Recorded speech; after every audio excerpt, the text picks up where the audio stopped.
Good morning, students.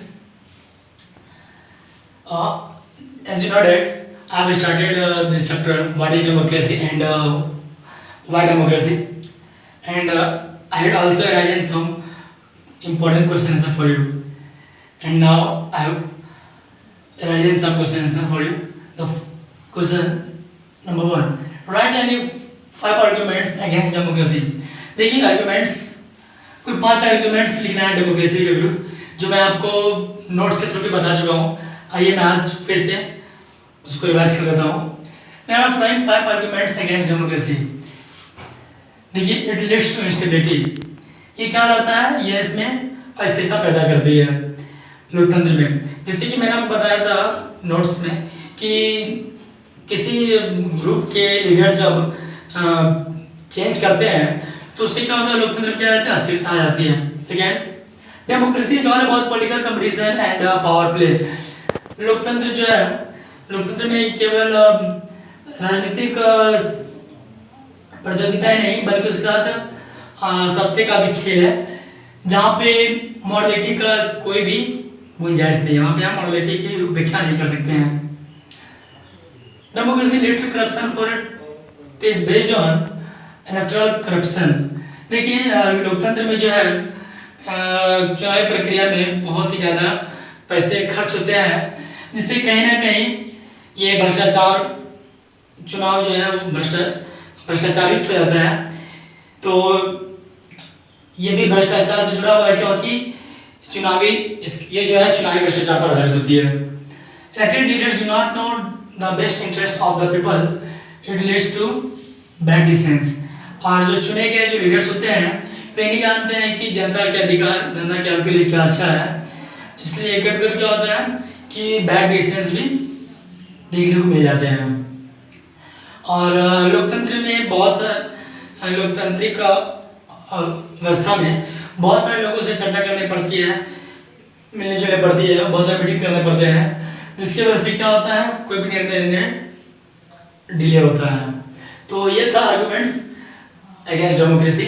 Next question हमारा, Pakistan under general Parvez Musharraf was a democratic country और a non democratic give reason.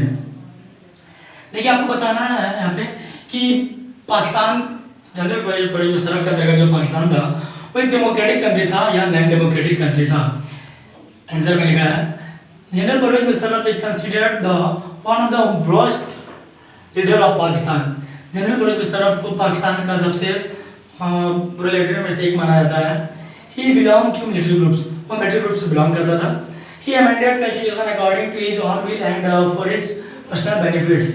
उसने संविधान में संशोधन लाया था अपने इच्छाओं को ध्यान में रखते हुए और अपने पर्सनल बेनिफिट को देखते हुए। He dismissed the national and provincial assemblies.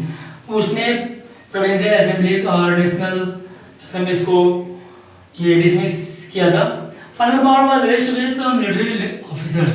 और जो फाइनल पावर था या तो उसके पास रहता था या फिर मिलिट्री ऑफिसर के पास रहता था। तो इस तरह से हम कह सकते हैं कि Pakistan under general Parvez Musharraf was a non democratic country, क्योंकि वहाँ कुछ भी जनता का नहीं था, जो भी था परवेज मुशर्रफ अपने तरीके से करता था और अपने इच्छानुसार करता था। Some countries are not ready to give voting right to its citizen explain। कुछ कंट्रीज जो है वहाँ पे अपने नागरिकों को वोट देने का अधिकार के लिए तैयार नहीं होती है। एक्सप्लेन करना है। In Saudi Arabia women do not have the right to vote. Saudi Arabia में औरतों को वोट देने का अधिकार नहीं था। Indonesia had made its citizenship rules in such a way that people belonging to Russian minority find it difficult to get the right to vote। और Indonesia में वहाँ के शासकों ने अपना सिटीजनशिप बनाया था, और ये तरीका था जो लोग मतलब रशियन माइनॉरिटी से बिलोंग करते हैं उनके लिए बहुत ही दिक्कत था, बहुत ही डिफिकल्ट था वोट देने का अधिकार। मतलब रशियन माइनॉरिटी को वोट देने का अधिकार नहीं था। इस तरह से इंडोनेशिया के रूलर्स ने उनके लिए प्रॉब्लम क्रिएट किया। इन Fiji the erectile system, Fiji में जो इलेक्ट्रल सिस्टम था वहाँ पे क्या है कि जो इंडिजिनियस फिजी थे, मतलब जो वहाँ के स्वदेशी फिजियन लोग थे उन्हें वोट देने का अधिकार था, लेकिन वहाँ के जो इंडियन फिजियन थे उन्हें वोट देने का राइट नहीं था। तो इसमें भी कहीं ना कहीं इस तरह से पता चलता है कि फिजी में भी लगभग सभी लोगों को वोट देने का राइट नहीं था। How is the dignity of citizens enhanced in democracy? देखिए लोकतंत्र में सिटीजन्स की जो डिग्निटी है उसको कैसे एनहांस किया जाता है, कैसे बढ़ाया जाता है? Democracy enhances the dignity of citizens. Democracy is based on principle of political equality. Democracy जो है वो नागरिक के सम्मान को बढ़ाता है और डेमोक्रेसी जो है वो पॉलिटिकल इक्वलिटी के सिद्धांत पर आधारित है। On recognizing that the poorest and the least educated have the same status as the rich and the educated.